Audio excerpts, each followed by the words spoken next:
வணக்கம். Dev Bible study official YouTube channel நேயர்களுக்கு இனிய வணக்கம்.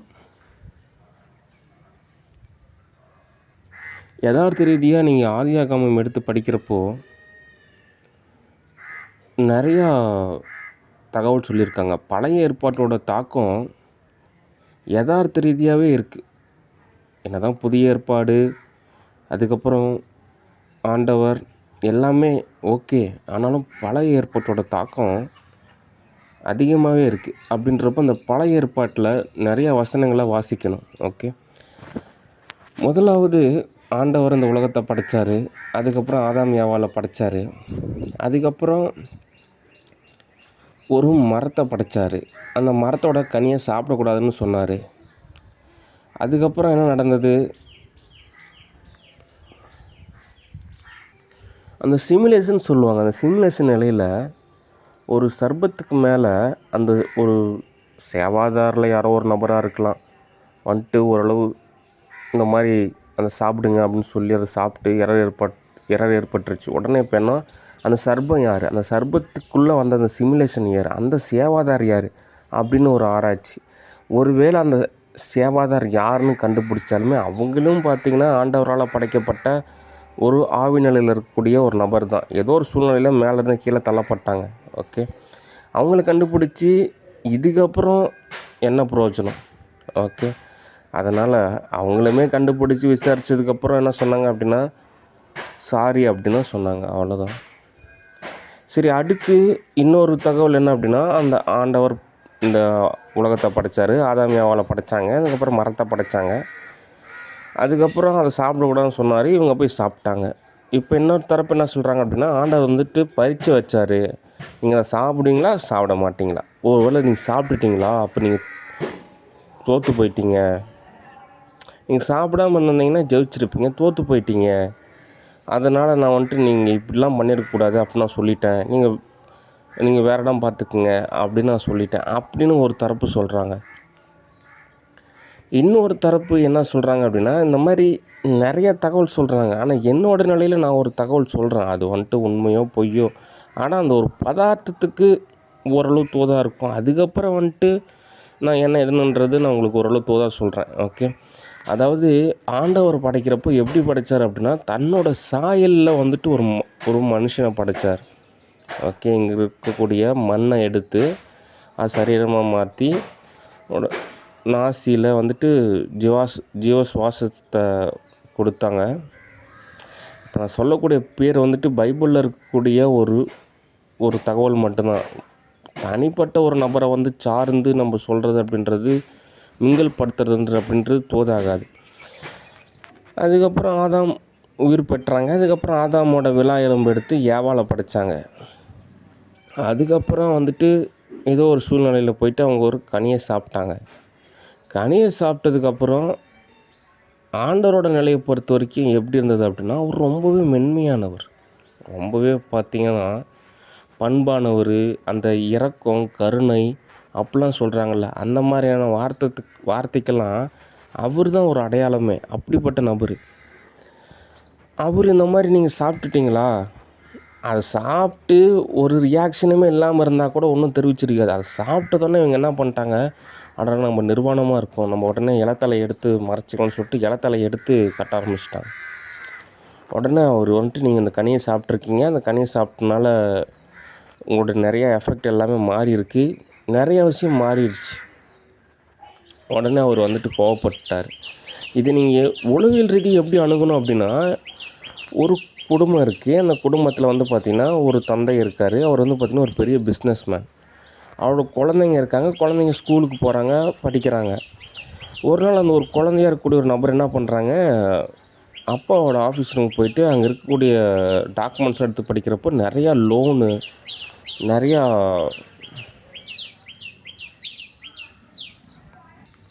அக்ரிமெண்ட்ஸ்லாம் இருக்குது. அதெல்லாம் பார்த்துட்டு அந்த குழந்தை வந்துட்டு ரொம்ப உடனே வேதனைப்படுது.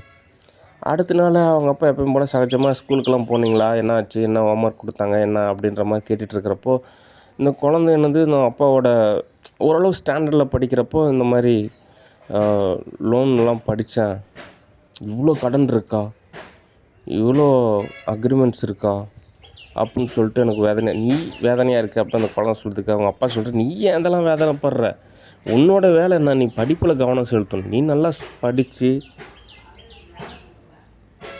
படித்து அதுக்கப்புறம் ஒரு நல்ல வேலைக்கு போய் அதுக்கப்புறம் நல்லா சம்பாரித்து என்னோடய கஷ்டத்தை எல்லாத்தையும் நீ சால்வ் பண்ணுவான். இப்போவே வந்துட்டு நீ வேதனைப்படுறதுனால நீ உன்னோட படிப்பில் எப்படி கான்சன்ட்ரேஷன் செய்ய முடியும் அப்படின்னு அவங்க டேடி சொல்கிறார். ஆனாலும் அந்த குழந்தைன்னா ரொம்ப மெச்சூரிட்டி அப்படின்ற நிலையில் நான் ரொம்பவே வேதனைப்படுறேன் அப்படின்னா என்ன ஆகும்? அவங்க அப்பா அவ்வளோ கடன் வாங்கினதும் புரோஜனம் இல்லாமல் போயிடும், அதுக்கப்புறம் ஸ்கூலில் சேர்த்துனதும் புரோஜனம் இல்லாமல் போயிடும். அவன் வேதனைப்படுறதுனால மட்டும் என்ன லாபமாக கிடைக்க போகுது? ஓகே, இந்த உளவியல் சம்மந்தமான ஒரு இஷ்யூ தான் அங்கே நடந்துருச்சு. ஓகே, நீங்கள் நல்லா மேட்ச் பண்ணி பார்த்தீங்கன்னா புரியும். அதுக்கப்புறம் ஆண்டவரை வந்துட்டு இந்த மாதிரி சரி ஓகே எல்லாமே ஓரளவு சொல்லிவிட்டு ஓரளவு அதில் சொல்கிற போது கூட சொல்கிறாங்க, ஒரு ஸ்திரியானவள் இந்த மாதிரி ஒரு பெண்ணாக இருக்கக்கூடிய நீ வந்துட்டு கர்ப்பமாகும்போது துன்பப்படுவ அப்படின்ற மாதிரி சொல்கிறாங்க. ஆனால் இந்த கிழக்கு தீத்தை பொறுத்த வரைக்கும் பிரசவ டைம்லேயே பார்த்தீங்கன்னா மலை மேலே ஏறி விறகு எடுத்துகிட்டு வந்து கீழே சமைச்சு கிட்டத்தட்ட 8-10 குழந்தைங்களாம் பெற்றவங்க எத்தனையோ பேர் இருக்காங்க. இத்தனைக்கும் அந்த 10 பிரசவமே பார்த்திங்கன்னா சுகப்பிரசவம் தான். ஓகே, அப்படிலாம் வாழ்ந்தவங்களும் இருக்காங்க. அடுத்து ஆண்டவர் வந்துட்டு ஆண்நிலையை பொறுத்த வரைக்கும் நீ வேர்வை சிந்தி தான் உழைச்சி தான் சாப்பிடணும் அப்படின்னு சொல்லியிருக்காங்க. ஆனால் பயாலஜிக்கல் சிஸ்டத்துலேயே பார்த்திங்கன்னா உண்மையிலுமே நல்ல ஒரு வேர்வை சிந்தி உழைக்கிறது அப்படின்றது நல்ல விஷயம்னு அவங்களே சொல்கிறாங்க. ஓகே, ஒருவேளை ஆண்டவர் படைக்கிறப்ப நீ வேர்வை சிந்தவே தேவையில்ல, உனக்கு தேவையான கனி கிடைக்கும், பழம் கிடைக்கும், உனக்கு என்ன தேவையோ அது கிடைக்கும் அப்படின்ற மாதிரி அவர் படைச்சிருந்துருக்கலாம். ஆனாலும் இப்போ இருக்கக்கூடிய ரிசர்ச்லேயே அவங்க என்ன சொல்கிறாங்க, உண்மையிலுமே வேர்வை சிந்தி தாங்க உழைக்கணும் அப்படின்ற மாதிரி தான் சொல்கிறாங்க. அதனால தான் ஆண் நிலையை பொறுத்த வரைக்கும் பெண் நிலையை விட ஒரு வேறுபட்டு இருக்குது, தனித்துவமாக இருக்குது. அதாவது இந்த கன்ஸ்ட்ரக்ஷன் ஒர்க்கு, இந்த லேத் ஒர்க்கு, இது மாதிரி எல்லா வேலையும் பார்த்திங்கன்னா வேர்வை சிந்தி உழைக்கிற மாதிரி ஒரு வேலை தான் ஒரு ஆண் நிலையை பொறுத்த வரைக்கும் தேடக்கூடிய ஒரு நிலை இருக்கும். அதோட இயல்பே அப்படி தான் இருக்குது. ஓகே, சொல்லப்போனால் ஜெனட்டிக்கே அப்படி தான் இருக்குது. ஓகே, ஆனால் பெண் நிலையை பொறுத்த வரைக்கும் அப்படி கிடையாது, வேர்வை சிந்தி பிழைக்கணும் அப்படின்றது கிடையாது. ஓகே, அதனால தான் அவங்களாம் ஸ்மார்ட் ஒர்க்கை தேடுறாங்க. ஆண் நிலையை பொறுத்த வரைக்கும் ஹார்ட் ஒர்க்கு தான் ஒரு இயல்பாகவே இருக்குது. ஓகே, அதனால் அவங்க ஹார்ட் ஒர்க்கை தேடுறாங்க. இதுதான் கான்செப்ட்டு. ஓகே, அதனால் அவர் சொன்ன ஒரு சாபம்னு சொல்கிறாங்க, அது சாபமா அப்படின்ற மாதிரி ஒரு கொஸ்டினாக இருக்குது. அது சாபம் கிடையாது, அது அவங்க ஏதோ ஒரு வாழ்வியலோட யதார்த்தத்துக்கு உண்டான ஒரு பாதையில் நீங்கள் இப்படி தான் பயணிக்கிறதுக்கு உண்டான ஒரு ஆப்ஷனை சொல்லியிருக்காரு. நீங்கள் கனியை சாப்பிட்டீங்க, அதுக்கப்புறம் ட்ரெஸ்ஸை மாட்டிக்கிட்டீங்க, அதுக்கப்புறம் இந்த ரூட்டில் போனால் இந்த மாதிரி தான் டர்னு வரணும், அதுக்கப்புறம் அந்த டர்னு வரும், அதுக்கப்புறம் அந்த டர்னு வரும், அதுக்கப்புறம் நீங்கள் ஸ்ட்ரைட்டாக போகணும், அதுக்கப்புறம் ரைட் இருக்கும், லெஃப்ட் இருக்கும், அதுக்கப்புறம் ஒரு டர்ன் இருக்கும் அப்படின்ற மாதிரி ஒரு மேப்பை சொல்கிறார். அவ்வளோதான். இதெல்லாம் சொல்லிவிட்டு அவர் அமுச்சு விட்டதுக்கப்புறம் அவர் என்ன நினைக்கிறாரு அப்படின்னா, சரி கனியை சாப்பிட்டாங்க, இதுக்கப்புறம் நம்மள மாதிரி மாறிட்டா அப்படி நல்லபடியாக பொழைச்சா போதும் அப்படின்னு அவர் மனசில் நினச்சிக்கிற மாதிரியான ஒரு வசனமே இருக்குது. ஓகே, அதாவது ஆண்டவர் எவ்வளோ வேதனைப்படக்கூடிய ஒரு வாழ்வியலை வாழ்ந்துட்டு இருந்தாரோ அதே மாதிரியான ஒரு வாழ்வியலை இவங்களும் அமைச்சிக்கிட்டாங்க. சரி நம்ம என்ன பண்ணுறது அப்படின்னு சொல்லிட்டு அவர் எல்லாத்தையும் சொல்லி அமுச்சு விட்றாரு. அதுக்கப்புறம் நிறைய ஆப்ஷன் கொடுத்தாங்க. அது குழந்தையாக இருக்கிறப்போ ஸ்கூலுக்கு போய் படிச்சுட்டு அதுக்கப்புறம் காலேஜ், அதுக்கப்புறம் யூனிவர்சிட்டி, அதுக்கப்புறம் ஒரு கம்பெனி தோது பார்த்தா அது நல்ல ஒரு ரிசல்ட்டு கிடைக்கும். குழந்தையாக இருக்கிறப்போ கம்பெனி தோது பார்க்குறப்போ எப்படி கொஞ்சம் ரிஸ்க்கான ஒரு ஸ்டேட்டஸாக தான் இருக்கும். ஓகே, அதுதான் அங்கே நடந்திருக்கு.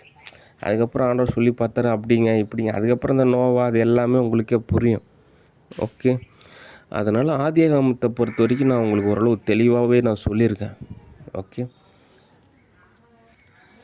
சரி, அப்போது என்ன தான் உள்ளார்ந்த தகவல் அப்படின்னா தனித்துவம். அதாவது அந்த நன்மை தீமை அறியக்கூடிய கனியானது ஆண்டவருக்குரியது, அது அவர் மட்டும்தான் சாப்பிடணும் அப்படின்ற மாதிரியான ஒரு நிலை. அவருக்கு அதை சாப்பிட்டாருன்னா ஒன்றும் தெரிவிக்காது. ஓகே, ஆனால் அது ஆதாம் ஏவாள் சாப்பிடுவோம், அது வேறு மாதிரி எஃபெக்ட் ஏற்பட்டுருச்சு. அதனால் அவங்கவுங்க பதட்டத்தில் தான் இருக்கணும். எச்சுஸ்தியாக நடந்துக்கிறன்ற பேரில் நடந்துக்கிட்டோம் அப்படின்னா அது சார்ந்த ஒரு நிலையும் ஏற்படும்.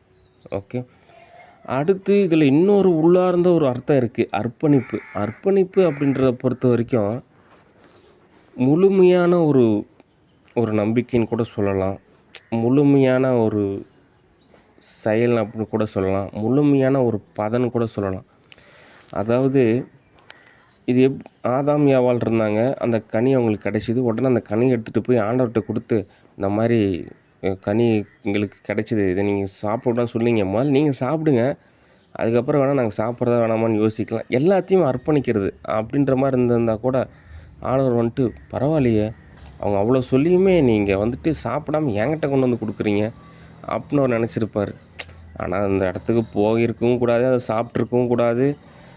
அதுக்கு முன்னாடி அதை நம்ம எடுக்கிறப்பவே வந்துட்டு அவங்க நினச்சிருந்துருக்கலாம். ஆனால் இருந்தாலும் இதெல்லாம் நடந்ததுக்கப்புறமும் கூட ஒரு மாறுதலுக்காக தான் பேசுகிறோம்.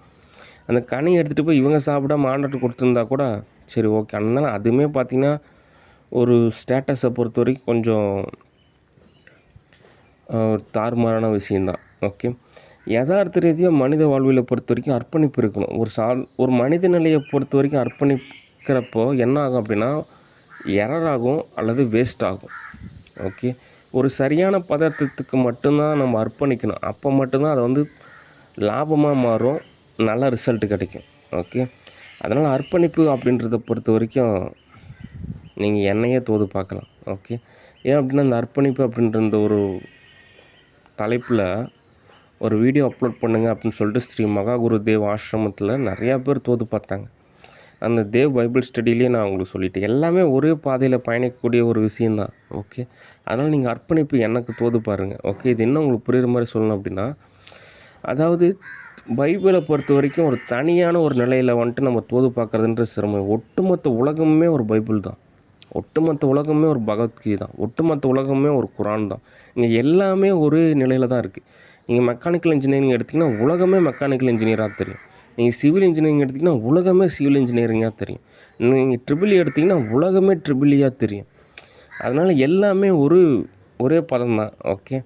அதனால் இந்த காக்ரோச் ஜனதா பார்ட்டி நீங்கள் என்ன தோது பாருங்கள், எனக்கு அர்ப்பணிப்பு செய்யுங்க. உங்களுடைய அணுகுமுறை எனக்கு ரொம்பவே பிடிச்சிருக்கு. ஓகே.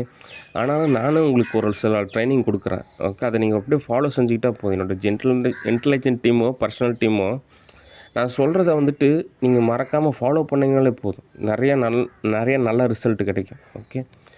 அதே மாதிரி இங்கே சேலம் மாவட்டம் சீலநாயக்கன்பட்டி பைபாஸில் ஜோதி வார்ப்புன்னு சொல்லிட்டு ஒரு ஆட்டோ லூம்ஸ்லாம் இயங்கக்கூடிய ஒரு இடம் இருக்குது. அவங்க ஓரளவு தோது பார்த்தாங்க. அந்த தோதோட பதம் எனக்கு ரொம்ப பிடிச்சிருந்துச்சு. ஆனாலும் அந்த டைமில் தான் ஆக்டர் அஜித்குமார் வந்தாருன்றனால அவருக்கு அந்த வீரம் 2 இந்த மூவியில் நான் புக் பண்ணேன். அதுக்கப்புறம் ஒரு நிறைய மாறுதல் ஏற்பட்டு எனக்கு போதுங்க, நீங்களே தோது பார்த்துக்குங்க அப்படின்னாங்க. அதனால் இந்த காக்ரோச் ஜனதா பார்ட்டி ஆகட்டும், இந்த ஜோதி வார்ப் ஆகட்டும், நிறையா படத்தில் இருக்கக்கூடிய நபரில் என்ன தோது பாருங்கள். அது வந்துட்டு எனக்கு வந்துட்டு ஒரு பதமாக இருக்குது. எனக்கு தேவைப்படக்கூடிய ஒரு விஷயமாக தான் இருக்குது. எனக்கு ஓவர் வோல்டேஜாக இருக்குது, எனக்கு ரொம்ப ஒரு டஃப்பாக இருக்குது, எனக்கு ரொம்ப சிரமமாக இருக்குது அப்படிலாம் கிடையாது. அது எனக்கு தேவையாகவே இருக்குது. ஓகே. அதுதான் எனக்கு தேவையாகவே இருக்குது. அப்போ தான் எனக்கே ஒரு நார்மல் ஸ்டேட்டஸ் அப்படின்ற மாதிரியான ஒரு நார்மலாக இருக்குது. ஓகே. என்ன பண்ணுறது, என்னோடய பதம் அப்படின்றது ஒரு தனித்துவம். ஓகே. அதனால் என்னோடய பதத்தில் நான் பயணிக்கணும், உங்களோட பதத்தில் நீங்கள் பயணிக்கணும்.